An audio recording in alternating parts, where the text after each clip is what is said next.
Hi, good afternoon everyone. I hope that you're well today. I am going live with an embryologist called Victoria Wigley, and she has started something unique and amazing, and she will be telling you about that, but we will also be talking about how embryologists pick the best embryo for transfer, and also a question that we see a lot, which is, are add-ons worth it? What are they?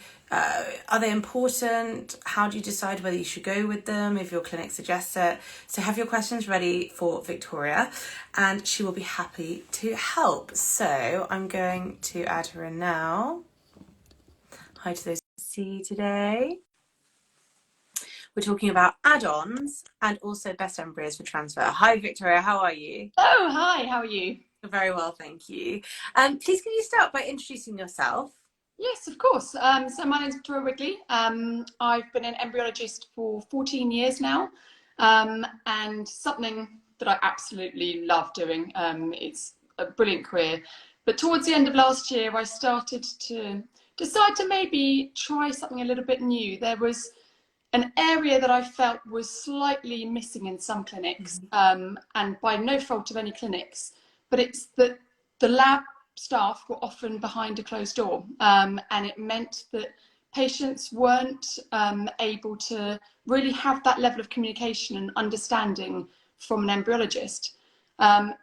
During my last job, when I actually was the lab manager, I was able to spend a lot more time with the patients there. And that's when I really saw that the patients can really benefit from it. So I've now gone and set up my own little venture, which is, it's called All About Embryology, and it's an independent embryology consultancy service. So people who perhaps are feeling a little bit overwhelmed, they're starting their journey, or they've maybe had a couple of cycles, and they're just wanting to know really what next, or wanting to have an opinion on maybe what's been advised or anything, they can actually speak to someone who's completely independent and give them unbiased advice. Mm-hmm. Amazing. Because as a patient, well, as a former patient, it can be pretty overwhelming having all this information given to you. And so many of our readers ask questions like, my clinic has advised that I do this, or PGTA, or whatever, testing, or add-ons if you like, and just wondering whether it's worth it financially and whether that will be a help. Will that improve success rate? So in terms of, before we go into that a little bit, could you tell us a little bit more, in your view, about the importance of communication and empowering patients with knowledge when patients don't get in front of an embryologist? Yeah, I mean, I think that's absolutely key. That's the part that I think puts the patients back in control. If they can have that knowledge and go into their consultations not feeling, I mean, the first consultations patients have, the terms, it's like a foreign language. Mm-hmm. These being thrown at them, assisted hatching, natural killer cells, all of these things are terms that they've never heard before. And it can be hugely overwhelming, and they don't necessarily understand what's the best thing to do, what's really being advised. So if we can actually empower those patients with the knowledge and make sure there's a really good communication between the clinic staff and obviously the patient, it's going to put those patients back in control, and they're going to feel like they're the ones making the decisions. They're not being pressured into doing something that maybe they don't understand, or maybe they feel they don't need. But if not many patients, if a person says to them, you should do this, it might help your chances. Mm-hmm. And if anyone watching has had any conversations like that, where you've had things suggested to you and you've been confused about what to do, please feel free to tell us about it. But also, I've linked up Victoria's fantastic website because she's offering this consultancy service, which is very affordable and an amazing kind of third party, someone to support you basically, right? In terms of not saying what's going to be what you should or shouldn't do, but giving an outsider's point of view in terms of things to consider. Absolutely. And it just gives that, I think as well, the press doesn't help sometimes the situation, because they'll do articles where they'll make out that clinics are just after money from patients. And having been an embryologist for 14 years, I can absolutely vouch, certainly from my own experience, that we just want our patients to get pregnant. obviously I can't speak for all clinics, but certainly where I've worked. But it does always put that slight level of doubt in patients' minds. If they're being offered something that's additional to a standard treatment cycle, you know, what are the clinic's incentives? Are they doing it for a financial reason? And certainly if you can have someone you trust within the clinic, or someone like myself who's an independent advisor, you can get all of that information, and then you can go away and decide, actually, is this something that I want to do? And also, if it's not potentially something that might help you, it might be something that actually it's worth not spending another couple of £1,000 on this cycle.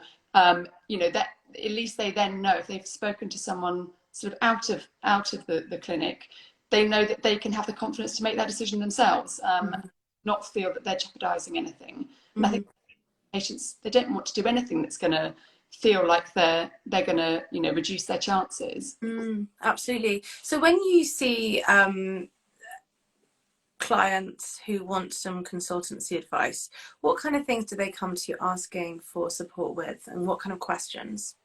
So obviously it's a very, very new venture. So I haven't had a huge number of patients yet. And sorry, just to say, for anyone joining, please head to the Fertility Help Hub link in bio to find out more, because you can have a personalised chat with Victoria, who can give you advice around what you might want to look for in terms of additional parts of treatment, and whether it's worth it based on your chances, your age, everything that goes with it. So sorry, please carry on. Absolutely. So it's certainly something that there's been a mix of patients so far. There's been a handful of patients who are complete first timers and are just feeling hugely overwhelmed, and they just want someone to go through. I mean, even having someone explaining the natural cycle. How is a natural cycle when a woman ovulates each month? How is that in comparison to a stimulated IVF cycle? What's the difference, and why are we, for instance, seeing we don't get all the eggs fertilized, we don't get all the embryos that were growing forming a blastocyst? All of these things are happening for a reason, and it's our way in the lab to see which are the strongest ones out the group. If you had a natural cycle, you'd only actually, out of the same cohort of eggs, only one of those would go on and ovulate. The rest don't get reused for another month. They then degenerate off, and you get a whole new batch the next month. So if you imagine in IVF, we're not expecting that cohort to all be able to go on and achieve a pregnancy. So going through the stages in the lab, actually what it's doing is it's picking out, is making the lab staff see these are the strongest handful of embryos from your original group.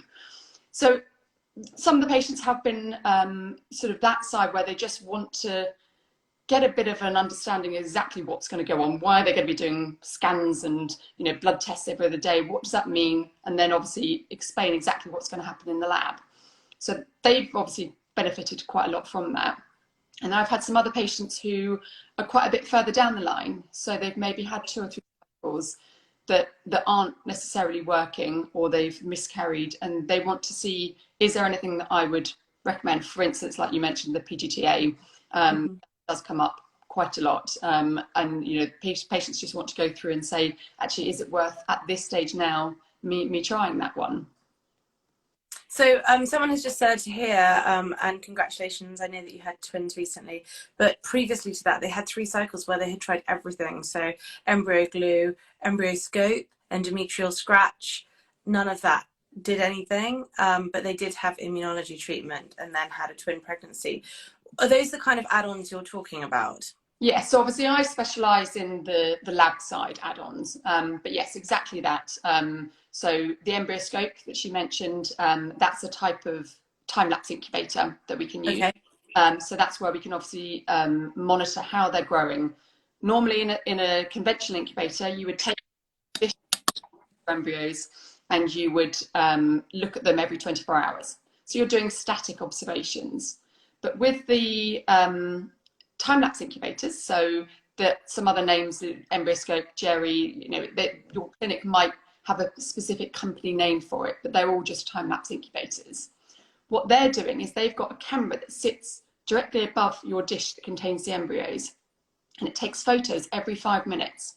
So what's actually happening is in that 24-hour period between when we would normally not be seeing what's happening, we can visualize that whole pattern of development going through. So some really important things that we might see. So normally you'd have a fertilized egg, and it would be a single cell, and it would divide directly into two, and each of those would go on and divide. And that's a normal pattern of division. In the time lapse, we can sometimes see abnormal patterns that we wouldn't otherwise have known. So for instance, you can have a single cell and it can divide directly into three. Now, if we did a static observation, we might just assume perhaps we'd caught it at the time that it divided into two and one of them had divided and not, which is normal. They're not going to be completely synchronous in their development. But by using the time lapse, obviously it gives us so much more information about what's actually happening between those stages. Now, one thing, for instance, if we're talking about the time lapse, that I'll always say to patients, it will absolutely, there's no doubt about it, it will give more information about your embryos, about how they're growing, and it will help us in our selection process. Now, having said that, obviously, if, for instance, we choose the same one embryos for transfer, chances are, if they've formed good quality blastocysts, they're going to be ones we'd pick from the time lapse, and also they'd be the same ones we'd pick from the conventional incubator. Not often do we change our selection from a top quality blastocyst based on what we'd seen in between. Now, that's the part patients must fully understand. Just by putting your embryos in the time lapse will not necessarily improve your chances, but it will give a lot more information. It's a very stable environment for the embryos to grow in, and we can discover a lot more about what's actually going on.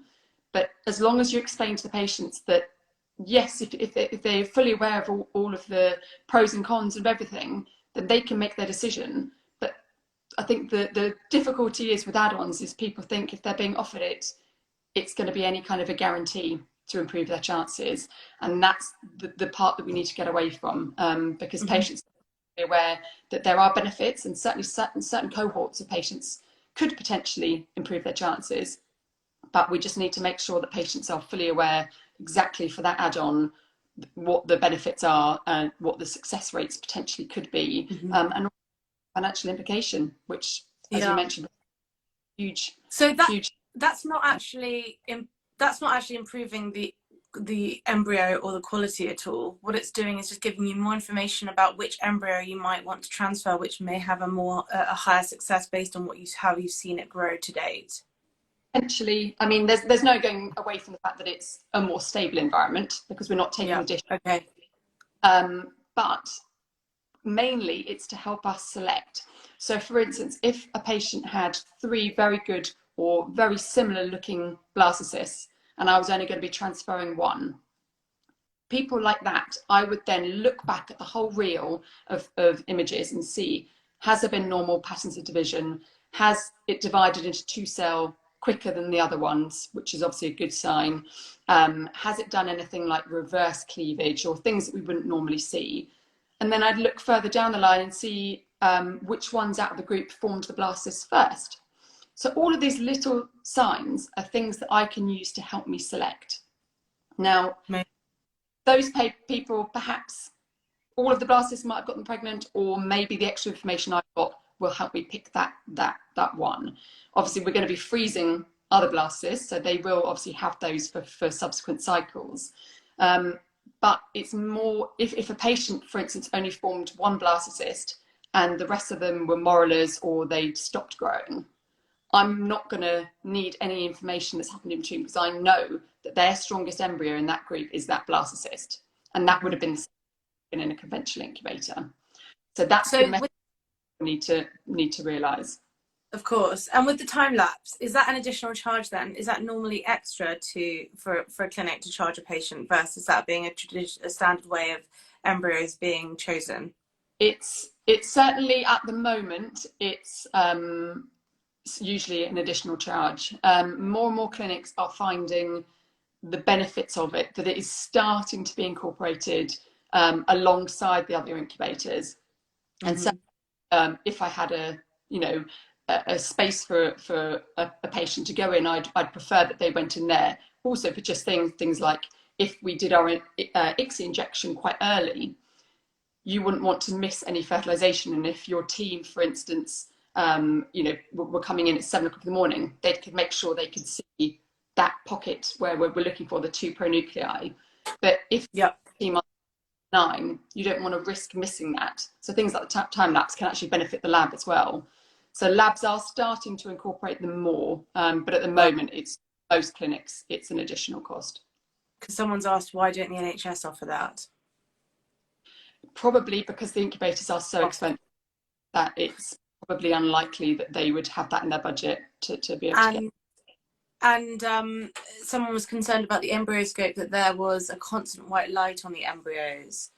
Yeah, they've done research on that. And actually they say that the exposure that you get when you actually take it out and you put it under the microscope to be able to visualize it, that light exposure is actually more. So yeah, they're very, very safe in terms of, there's been a lot of research done on that. Okay. And then when you have patients coming to you for advice and thoughts, and for anyone who's just joined, Victoria has this incredible new venture where she's supporting people wherever you are in the world. Is that right? Certainly, I had one patient in America, so yeah, it can. Exactly. So it doesn't matter which clinic you're affiliated to. Victoria isn't affiliated to a clinic, but with her many years of embryology experience and expertise, is supporting patients with like a sounding board, consultancy, so you can ask all these questions about making decisions that your clinic may put forward or suggest to you. The link is in the bio to read more and contact Victoria. She's also kindly giving our readers 10% off any consult with her in June and July, and the code for that is summer10 if you'd like to speak to her. More add-ons. So another one that we see a lot is PGTA, and it has all sorts of other names, doesn't it? Yeah. What is your sort of thought around embryo testing? So, okay, so I'll just sort of explain briefly in case some people aren't aware as much, obviously, what it is. So you mentioned the names before. So it used to be PGS, and that's the name that most people have heard it by. They've changed it fairly recently. So PGS was pre-implantation genetic screening, and now we call it PGTA. So it's pre-implantation genetic testing - aneuploidy. So by that, what we're looking for is we're doing a non-specific screening of the cells in the embryo to look at all of the 23 pairs of chromosomes that we have. Now, because I say non-specific, it means it's not looking, so not to confuse it with if you're looking for a specific disease. So for instance, we have patients coming who, that both them and their partner might be carriers for cystic fibrosis. And then we're screening the embryo specifically looking at the gene for cystic fibrosis. Now, PGTA is not looking at that, so we're not able to tell anything to do with monogenic diseases or translocations or anything like that.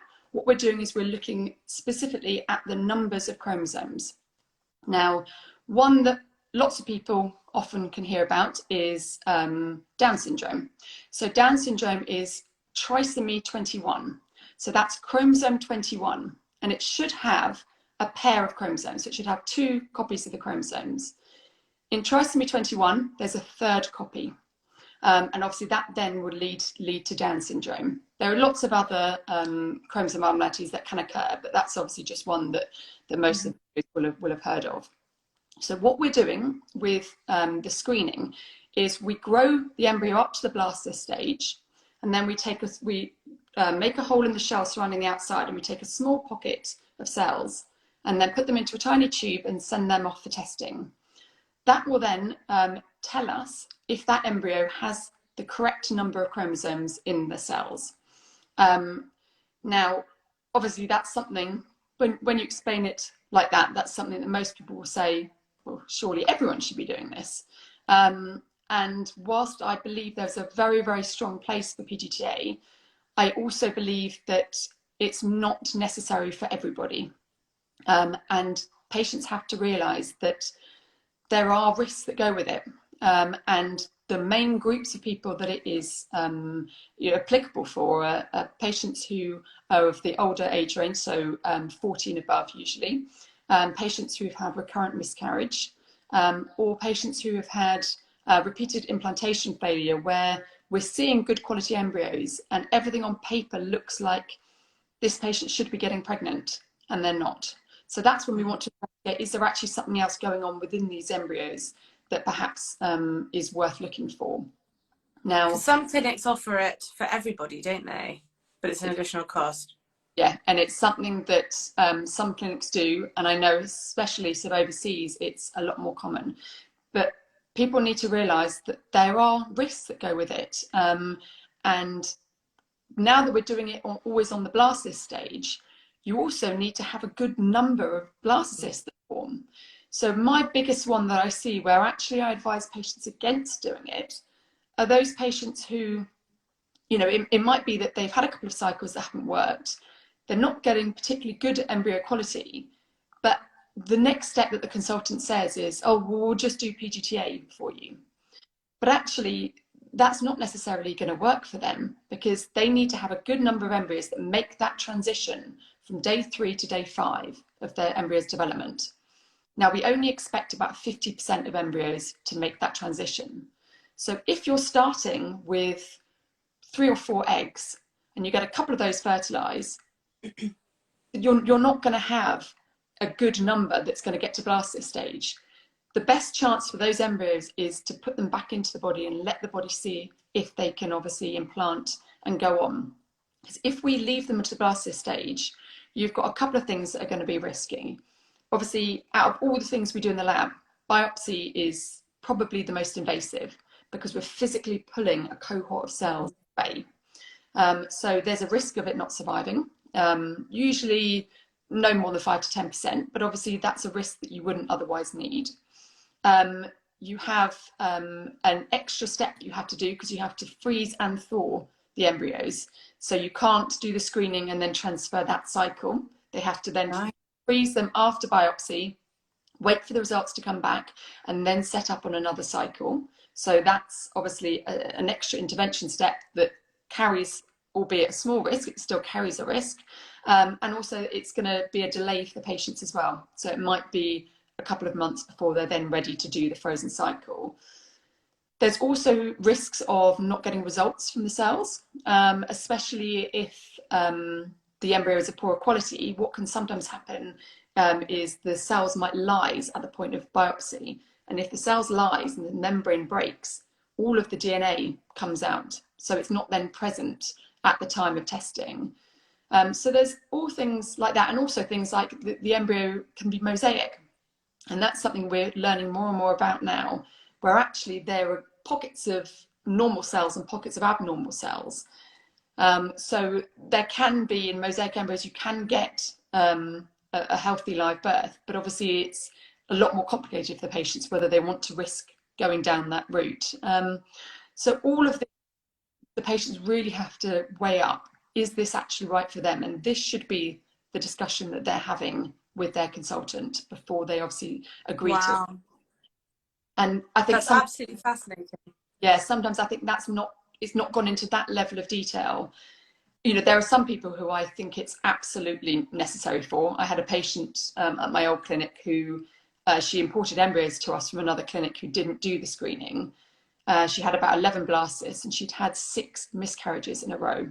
Wow. And she was young, and obviously formed good blastocysts, but there was something going on.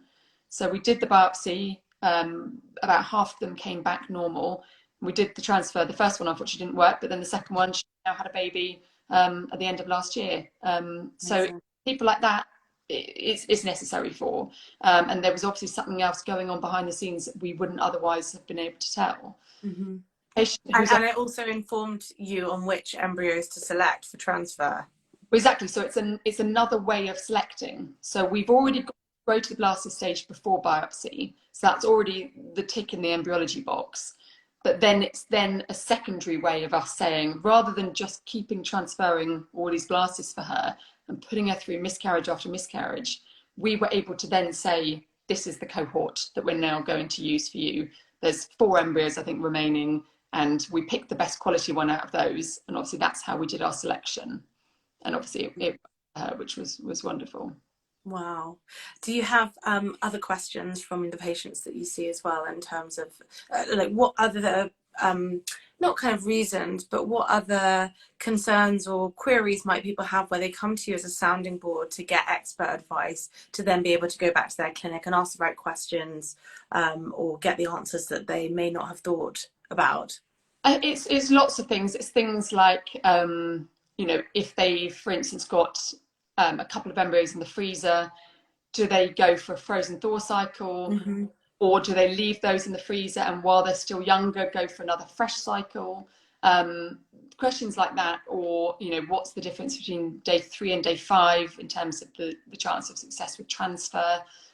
Lots of questions, mainly obviously because my specialty is in the embryology.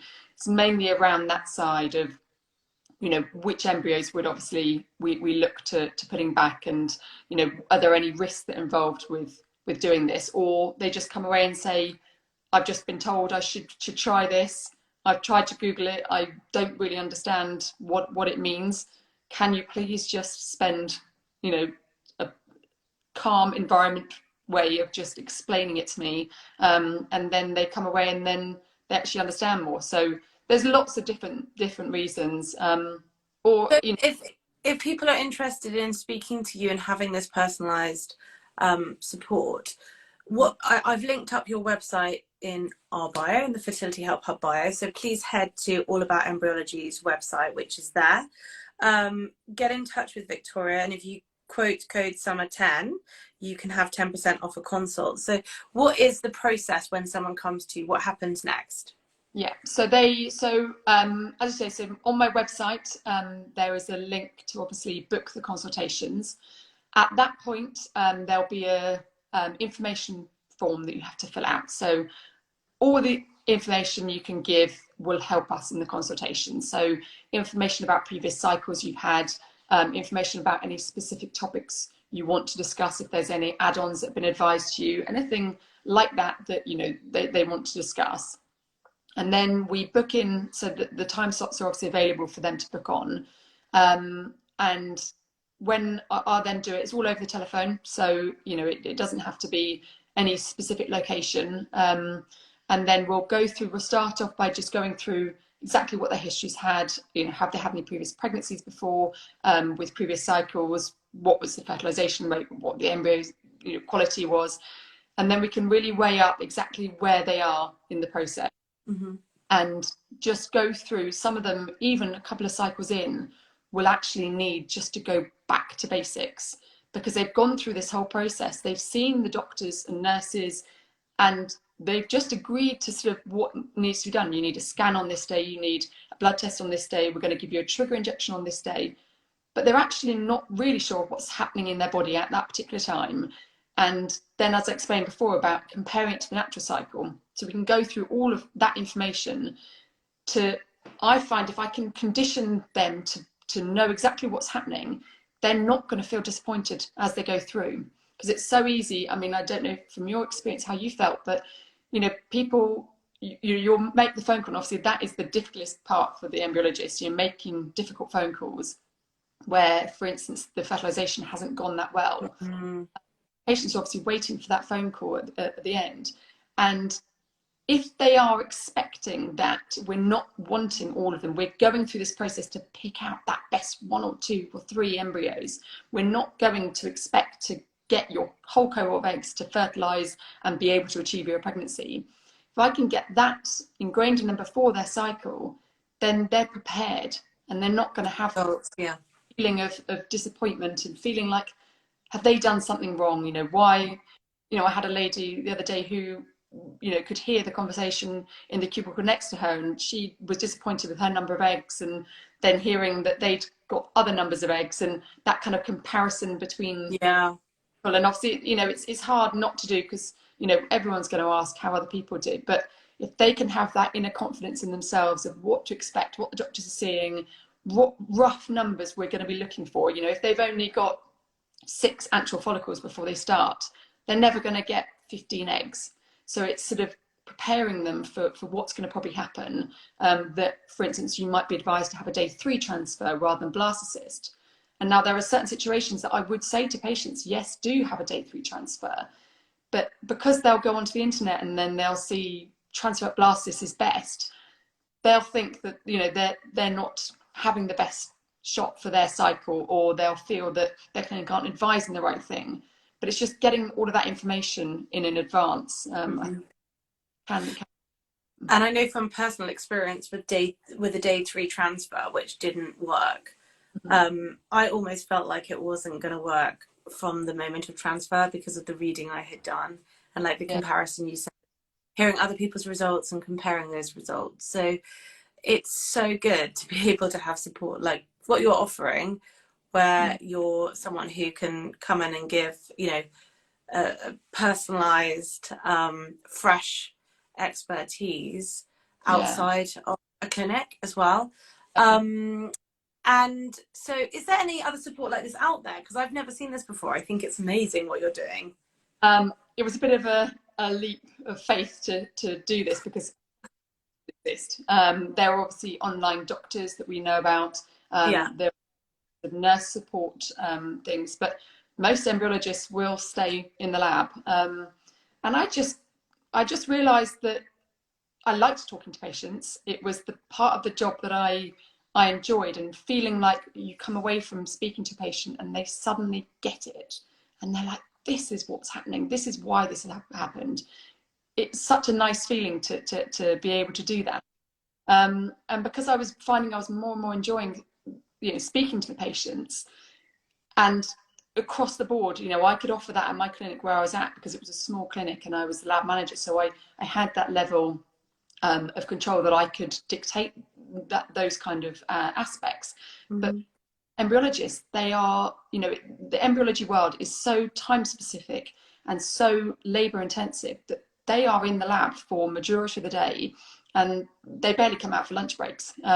So to be able to say that this is a service that has to be provided across all clinics is just not realistic. And so I started to think about it more and more towards the end of last year, and I just thought, just go for it, do it. Amazing. For anyone who has just joined, Victoria has set up this amazing embryology consultancy where if you have any questions wherever you are in the world about your treatment, whatever stage you're at, Victoria can be there as a sounding board to sort of advise, listen to you, and you know, give thoughts on questions to ask and really empower people in their in what they need to think about when it comes not just to cost, but when it comes to all kinds of decisions. And it's probably decisions around timings of cycles as well, and like you said, fresh versus frozen, and if they're going to a new clinic, should they be taking their embryos with them or should they be starting a fresh cycle? I guess those kind of questions could come up a lot. Yeah, no, definitely. And anything that I can do to make the patients feel calmer and back in control can only be a good thing. Amazing. Well, for anyone who missed it, please head to our link in bio, check out Victoria's website all about embryology, the link's there. If you'd like to speak to her, she's offering 10% off a consult booked in June or July, so make sure you take advantage. She's lovely, as you see, and you can use code SUMMER10 for that. So yeah, I think it's incredible what you're doing, and thank you for all the information you've given everyone today around add-ons and thoughts for cycles as well. Oh, my pleasure. Thank you so much. All right, lovely. Thanks, Victoria. Bye-bye. Bye.